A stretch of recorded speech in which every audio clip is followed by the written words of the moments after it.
One TV Patrol.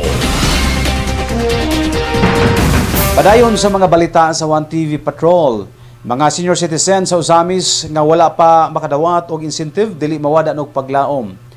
Human makuha ni Senior Citizen and Persons with Disability Committee Chairman Sancho Sani Waminal Jr. ang kinatibuk ang gidaghanon sa mga senior citizen sa Ozamis kamulo na karon ang iyang pag-validate o validation sa mga record niini aron kandidato kining makadawat sa ilang monthly allowance.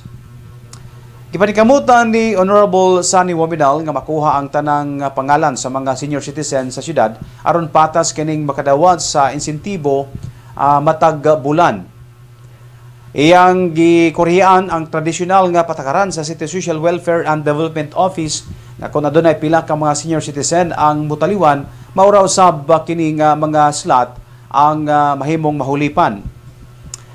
Naibalo si Honorable Sani Waminal nga limitado ang pondo sa syudad alang sa maong katuyuan apan positibo ang iyang galamhan nga dili siya pasagdan ni o sa liderato karon ni Mayor Sam Norman Fuentes ingon man sa suporta usab sa tulo ka mga haligi sa Asenso leadership, Governor Henry Sevilla Waminal o Congressman Ando Waminal, ingon man si Congressman Indy Waminal.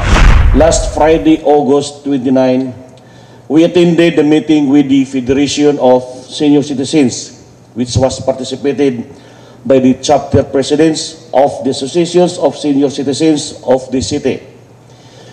The discussion centered on the absence of an OSCA head at present.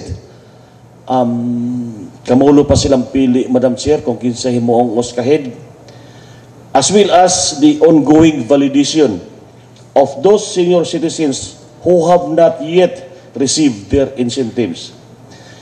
The remaining beneficiaries, on the other hand, are still subject to validation to ensure proper compliance and rightful distribution.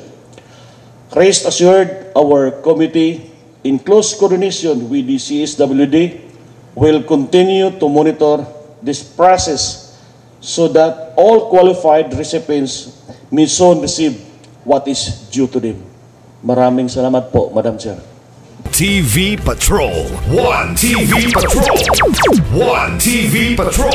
One TV Patrol.